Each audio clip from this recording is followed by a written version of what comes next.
नमस्कार दोस्तों, मैं देवेंद्र साहू स्वागत करता हूं आप सभी का आपके अपने YouTube चैनल देवगीत क्लासेस पर। टेस्ट पेपर को हम लोग हल कर रहे थे, 5 प्रश्न तक हल कर चुके थे। आगे के प्रश्न को आज हल करने वाले हैं। देखते हैं कि उसका सॉल्यूशन क्या क्या होने वाला है। और इससे पहले के जो 5 प्रश्न का हल है उसको आप नहीं देखे हैं तो आप उसको जाकर देख सकते हैं। ठीक है, क्लास को आगे बढ़ा रहे हैं हम लोग 6वें प्रश्न के हल के साथ। 6वां प्रश्न क्या लिखा है देखते हैं। 6वां प्रश्न लिखा है 50 से 70 के बीच सबसे छोटी तथा बड़ी अभाज्य संख्या के गुणनफल के अंकों का योग किससे विभाजित होगा। प्रश्न को समझना बहुत जरूरी है। क्या बोला है प्रश्न, 50 से 70 के बीच में सबसे छोटा और सबसे बड़ा अभाज्य संख्या का क्या करना है, आपको गुना करना है। और गुना करने के बाद जो संख्या मिल रहा होगा उन संख्या के अंकों को क्या करना है, जोड़ना है। फिर ये देखना है कि वो 3 से या 5 से या 7 से या 11 से, इन चारों में से किससे भाग जा रहा है। तो मैं पहले लिखता हूँ 50। 6वां प्रश्न का हल है 50 और 70 के बीच में सबसे छोटी और सबसे बड़ी अभाज्य संख्या कौन सा आता है, उसको ध्यान दीजिए। 50 के बाद जस्ट क्या होता है 53, जो कि क्या है, एक अभाज्य संख्या है। और वैसी 70 से जस्ट पहले क्या होगा आपका 67, जो कि क्या है, फिर एक अभाज्य संख्या है। मतलब कि इन दोनों का क्या करना है, आपको गुना करना है। तो सिंपल मेथड लगाते हैं गुना करने का। क्या करना है, 53 × 67 कितना आ रहा है देखते हैं। 3 सत्ते 21, 3 छके 18, 18 और 2 20। फिर 5 से 5 सत्ते 35, 3 बचा, 5 छके 30, 30 और 3 33। ठीक, कितना आया 1, ये कितना आया 5, ये कितना आया 5 और ये भी कितना आया, ये कितना आया 3। मतलब आपके पास आंसर अभी नहीं मिला है, आपको मिला है 3551।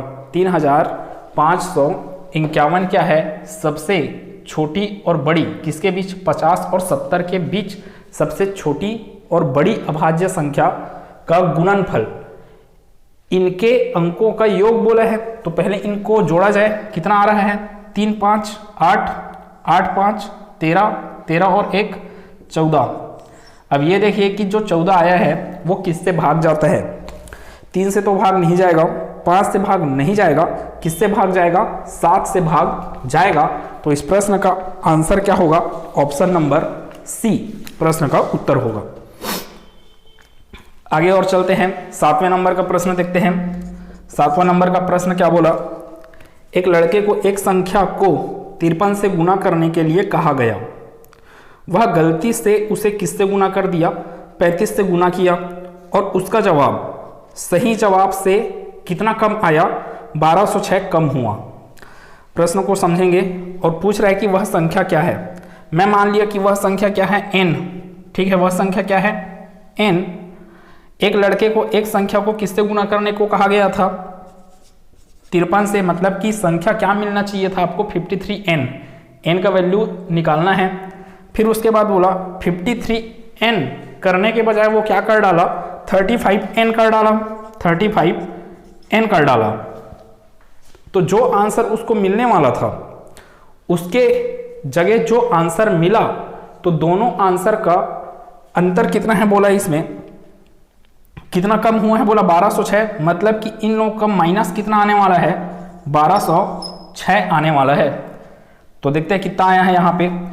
13 में 5 गया, कितना आया 8, 4 में 3 गया, कितना आया 1, 18n बराबर कितना हो गया यहाँ से, 1206।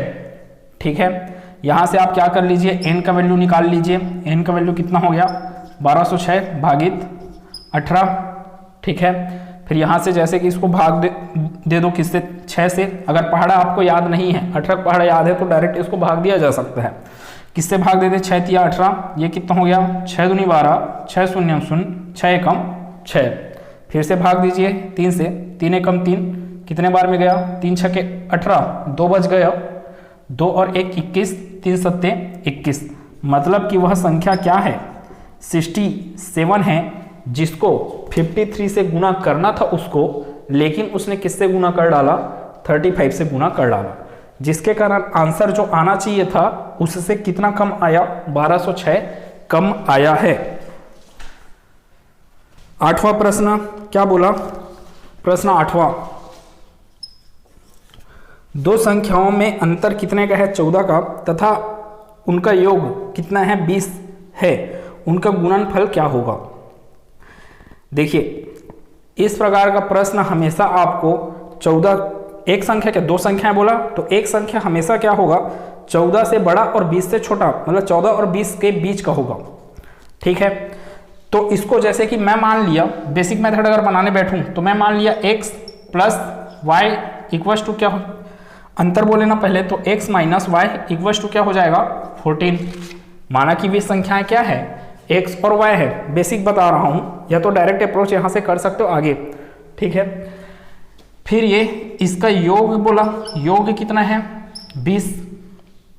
मैं क्या करूंगा x और y का मान निकालूंगा, x और y का मान निकालूंगा और उनका क्या चाहिए मेरे को गुणनफल, x और y का मान निकाल के उसको क्या कर दूंगा गुना कर दूंगा। तो ये दो समीकरण है आपके पास, एक काम कीजिए दोनों समीकरणों को जोड़ लीजिए, जोड़ने से क्या हो जाएगा minus y plus y cancel out हो जाएंगे, तो बचेगा क्या आपके पास x plus x 2x equals to ये कितना हो जाएगा 34। यहाँ से आपके पास x का वैल्यू कितना मिल गया 34 डिवाइड बाई 2, यहाँ से x बराबर कितना मिल गया 17। अगर x का वैल्यू 17 है तो इस x के मान को चाहे तो इसमें रखो चाहे इसमें रखो, इस x के मान को मैं यहाँ पे रख देता हूँ या यहाँ पे रख लो, आपकी इच्छा। सेकंड इक्वेशन में रखना है सेकंड में रख लो, तो ये कितना हो गया यहाँ पे रखना पड़ेगा आपको 17 प्लस ये क्या हो जाएगा y इक्वस टू कितना हो गया 20। यहाँ से y इक्वस टू कितना मिल जाएगा 20 माइनस 17, तो y इक्वस टू कितना मिल गया 3। x का वैल्यू कितना है 17 है, y का वैल्यू कितना है 3 है। प्रश्न में क्या पूछा, इनका गुणनफल पूछा है, मतलब कि x गुना y कितना आ जाएगा आपका 17 इंटू 3 कितना आ जाएगा आंसर 51। ऑप्शन नंबर सी प्रश्न का उत्तर है। देखिए इतना करने का जरूरत था नहीं आपको, मैं अब भी बोला ऐसे प्रकार के प्रश्नों में एक संख्या क्या आएगा हमेशा 14 और 20 के बीच में, तो वह एक संख्या आपको प्राप्त करना है। तो क्या कीजिए 14 और 20 को जोड़िए और भाग दे दीजिए 2 से, आपको एक ठोक संख्या मिल जाएगा।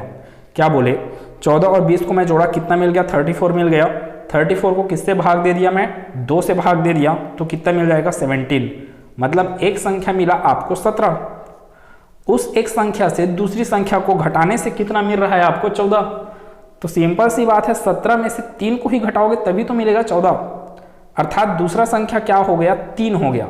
तो बिना पेन चलाए आप क्या कर सकते थे आंसर निकाल सकते, पहला संख्या क्या आया 17 आया, दूसरा संख्या आया 3 आया, तो 17 का 3 से गुणा करेंगे कितना मिल जाएगा अपने को 51 मिल जाएगा। बिना पेन चलाए इसको हल किया जा सकता था। 9वां क्वेश्चन देखा जाए, 9वां क्वेश्चन क्या लिखा है 200 के 3/5, 200 के 3/5 और 300 के 1/2 का अंतर ज्ञात कीजिए। बहुत सरल सा प्रश्न है। क्या बोला 200 के 3/5, 200 के मतलब कि गुना, 200 के कितना निकालना है आपको 3/5, और क्या बोला 300 का 1/2 कितना आएगा 5, इसको कितने बार में भाग देगा 40 बार में, 5 चौक 20 और ये 5 शून्य शून्य, 40 का 3 कितना आया 120, 40 गुना 3 कितना आ जाएगा 120। ये कितने बार में जाएगा 300 को भाग दी किससे 2 से, तो कितना मिल गया 150, मतलब कि यहाँ पर कितना आया 150। 150 और 120 का अंतर कितना आएगा 150 माइनस 120 करोगे कितना आ जाएगा अंतर 30। ठीक है, तो अपने पास ऑप्शन कौन सा है, ऑप्शन नंबर डी। बहुत सरल सा प्रश्न। आगे देखते हैं प्रश्न 10वां। प्रश्न 10वां शेष से आधारित है। प्रश्न 10वां 50 का घात 121, 50 का घात 121 को किससे भाग देना है 7 से, तो आपको बताना है कि शेषफल क्या होगा।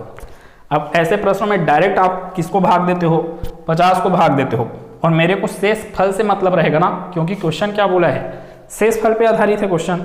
50 को अगर 7 से भाग दिया जाए तो शेषफल कितना बचेगा 37 37 49, शेषफल कितना आया 1, लेकिन उस 1 का कितना घात होना है 121, 1 का घात 121। ठीक है, ये शेषफल की बातें चल रही है। अब 1 का घात 121, इसको भी किससे भाग देना पड़ेगा अभी? 7 से। 1 का घात 121 या कितना भी करो, 1 का घात कितना भी करो, आपके पास आंसर ऊपर में क्या आने वाला है? 1 ही आने वाला है, जिसको किससे भाग दे रहे हो आप? 7 से। अब 7 से छोटी संख्या है 1, तो 1 उससे भाग नहीं जाएगा, किससे? 7 से, और हमेशा शेषफल आपको क्या देता रहेगा? 1 ही देता रहेगा शेषफल। तो आंसर क्या होगा 10वें प्रश्न का? ऑप्शन नंबर बी प्रश्न का उत्तर होगा। 11वां प्रश्न देखिए क्या लिखा है। 11वां प्रश्न, यदि n क्या है? एक प्राकृतिक संख्या है। प्राकृतिक संख्या मतलब कि 1 से अनंत तक, 1 2 3 4 5 कहाँ तक? इन्फिनाइट तक। तो यदि n एक प्राकृतिक संख्या है तो n into n plus 1 into n plus 2 हमेशा किससे विभाजित हो सकती है? हमेशा बोल रहा है, कभी कभार नहीं, हमेशा। क्या बोला? n into n plus 1 into n plus 2। ठीक है। अब इस प्रकार के प्रश्नों में आपको क्या करना है? n का मान क्या रखिए? 0 नहीं रख सकते। क्या बोला? प्राकृतिक संख्या ना, n का मान 1 रखिए, 2 रखिए, 3 रखिए, ऐसे करके आप चेक कर सकते हो। जैसे मैं n का मान क्या रखता हूँ? 1 रखता हूँ। क्या रखा? मैं 1 रखूंगा तो क्या मिलेगा? ये 1 इंटू 1 प्लस 1, n का वैल्यू क्या रख रहा हूँ मैं? 1। इधर क्या आएगा? 1 प्लस 2। ठीक है। कितना आ गया आंसर? 2। और ये कितना आ गया? 3। तो 2 तिया 6, 6 का गुना किससे? 1 से, 6 1 6। ठीक है। अगर मैं n का मान क्या रखूंगा? 2, तो ये क्या बनने वाला है? 2 गुना 2 प्लस 1, फिर गुना 2 प्लस 2।